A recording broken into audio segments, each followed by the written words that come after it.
Well, this one's a dramatic champion of the finish world that in happened in the boxing, first Carmen match. Basilio. The name one long ago and open.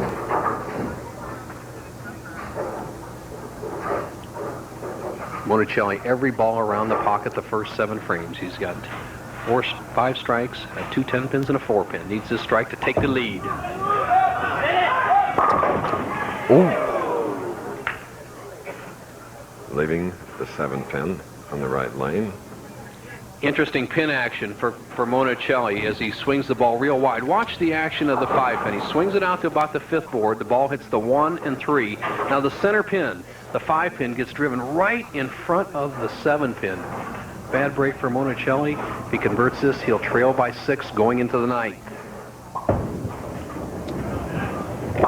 Of course, in all of these professionals, there's some interesting statistics.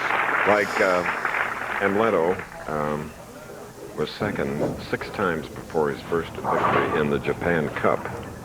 He also has lost his first game on television 23 times. This is 45th television appearance. However, he has 10 championships. Monacelli starting in the center of the lane. He's going to drift a little bit left on the approach and swing the shot out over the 3rd arrow with a real big hook. Key frame, 9th frame. Here's what I mean. Boy, well, drilled that first game, he's 37 victories, only 14 losses. He's tough.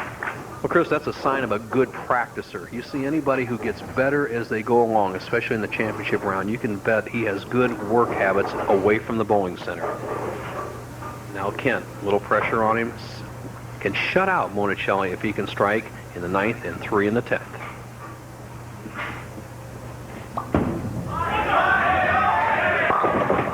Oh! 10 pin. Dublin, 10 pin. Damn. Now the 10 pin up, the best Doug Kent can do is 232. So no matter what happens, even if he spares here, strikes 3 times in the 10th, he cannot shut out Monacelli. It's going to the very last frame.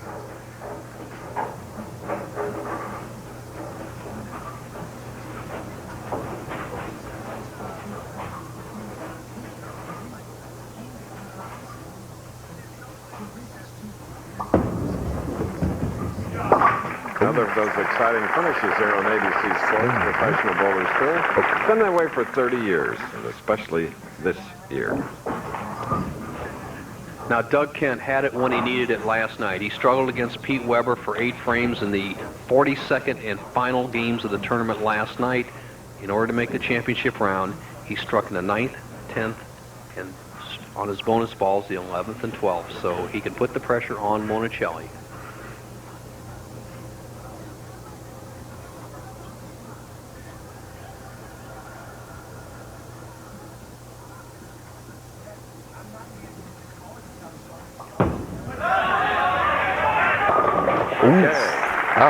Action here in the 10th week of a 16-week winter tour.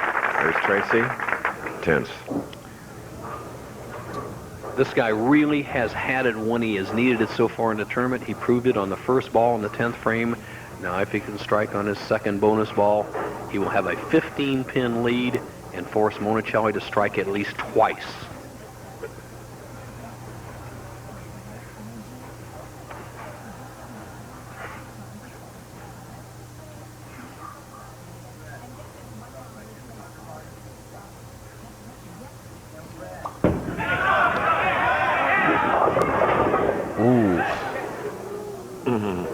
Waiting for that 4 pin to go. Goes to the sideboard, doesn't get the action on the 4 pin, takes out the 5 and 7 pins. He'll finish with a 222.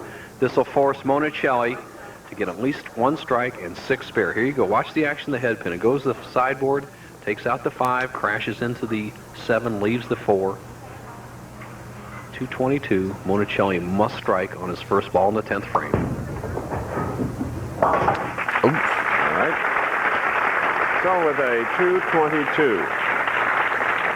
Doug Kent, Canandaigua, New York from Barquisimeto, Venezuela.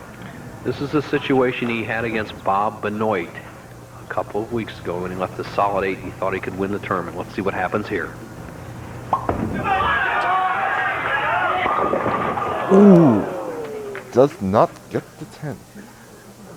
Not to be the 10 pin. He was a little bit light. Doug Kent is going on to meet Danny Wiseman That was in a the second game. good dramatic All right, moment. ABC Sports Dramatic presentation of the moment. Professional Well, Bowlers Tour will return after this subscribe. message. And